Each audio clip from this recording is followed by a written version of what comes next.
नमस्कार साथियों, आपका स्वागत है आपके अपने YouTube channel GK by Rampal Yadav. साथियों, सबसे पहले आप सभी को गणतंत्र दिवस की हार्दिक शुभकामनाएं। साथियों, आज का हमारा जो टॉपिक है वो है वायु और वायुमंडल। तो साथियों, सबसे पहले वायु क्या होती है? वायु है अनेक गैसों का समांगी मिश्रण होता है। वायु क्या है? गैसों का मिश्रण है। कैसा? समांगी, एक समान दिखना। समांगी क्या होता है? जो एक समान दिखता है। तो वायु अनेक गैसों का क्या है? मिश्रण है। कैसा मिश्रण? समांगी मिश्रण। वायु का संगठन। तो वायु में क्या क्या होते हैं? देखिए साथियों, वायु में जो है nitrogen 78%, oxygen 21%, carbon dioxide 0.03%, argon 0.93% और अन्य सभी जो भी है धूलकण वगैरह जो कुछ बच गए, जलवाष्प वगैरह, वो सब किस में आ जाए? 0.04%। साथ ही जो कार्बन डाइऑक्साइड गैस है वो वायुमंडल में फैलकर क्या करती है? पृथ्वी से विकिरित ऊष्मा को पृथ्वी पर रोककर ग्रीन हाउस प्रभाव पैदा करती है। साथ ही जो सूर्य की किरणें आती है वो पृथ्वी से टकराती है और कुछ किरणें परावर्तित होकर वापस वायुमंडल में चली जाती है। तो कार्बन डाइऑक्साइड क्या करती है? उन किरणों को पृथ्वी के वायुमंडल से बाहर नहीं जाने देती। इस प्रकार से वो क्या कर रही है? धीरे धीरे पृथ्वी के वायुमंडल का जो तापमान है उसको बढ़ा रही है। इसी को हम कहते हैं ग्रीन हाउस। इसलिए कार्बन डाइऑक्साइड को क्या कहते हैं? Green house gas. और ये जो पृथ्वी के वायुमंडल का जो तापमान बढ़ रहा है, किसके कारण? कार्बन डाइऑक्साइड के कारण। इसको कहते हैं, इस प्रक्रिया को हम ग्लोबल वार्मिंग। ग्लोबल वार्मिंग क्या है? पृथ्वी के तापमान में वृद्धि होना। और इसके लिए कौन सी गैस जिम्मेवार है? Carbon dioxide. या ऐसे पूछ लिया जाए ग्रीन हाउस गैस कौन सी है, तो कार्बन डाइऑक्साइड।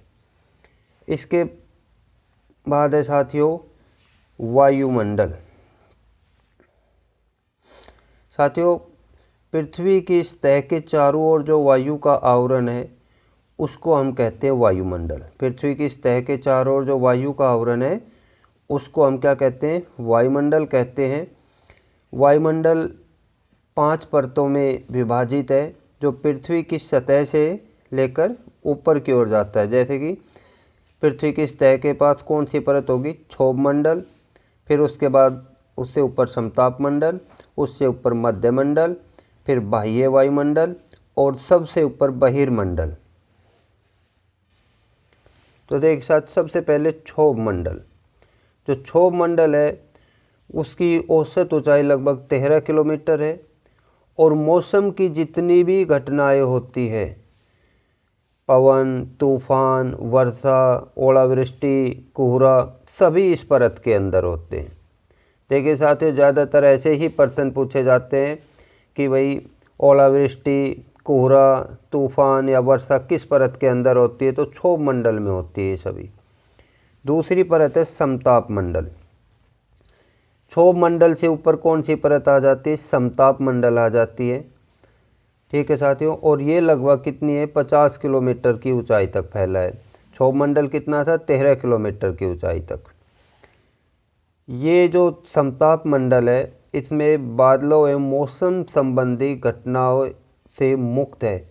मतलब बादलों या मौसम संबंधी किसी प्रकार की कोई घटना इस परत के अंदर नहीं होती है। इसलिए ये परत वायुयान, हवाई जहाज उड़ाने के लिए बिल्कुल उपयुक्त है। कहने का अर्थ है हवाई जहाज इसी परत में उड़ते, क्योंकि ये जो भी बादलों या मौसम संबंधी जो भी घटनाएं होती हैं उनसे बिल्कुल मुक्त होती है। समताप मंडल के अंदर ही साथियों जो ओजोन परत है वो भी इसी परत में पाई जाती है। समताप मंडल में ओजोन किससे बना हुआ है? ऑक्सीजन के 3 जो परमाणु होते हैं, अणु होते हैं, उनसे मिलकर बना हुआ है। गैस की परत होती है ये ओजोन जो है।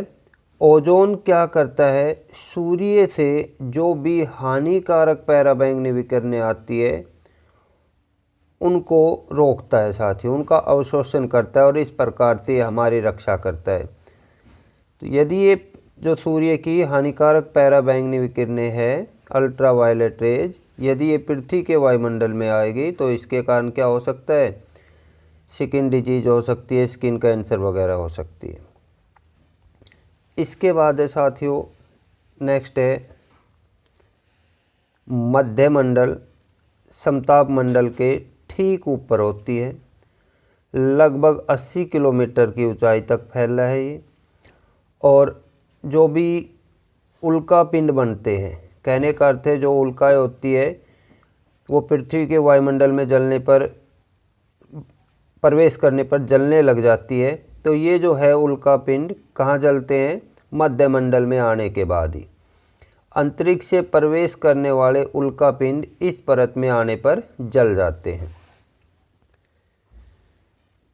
इसके बाद है बाह्य वायुमंडल। बाह्य वायुमंडल जो है इसमें ऊंचाई के साथ साथ तापमान बहुत तेज़ी से बढ़ता है। और जो आयन मंडल है वो भी इसका एक भाग है, किसका, बाह्य वायुमंडल का। और ये लगभग 80 से 400 किलोमीटर तक फैला है। और जो रेडियो संचार के लिए भी ये परत क्या होती है, उपयोगी है रेडियो संचार के लिए।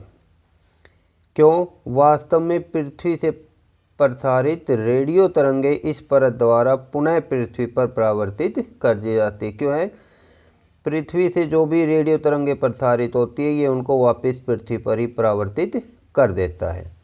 और इसके बाद लास्ट परत है बहिर्मंडल।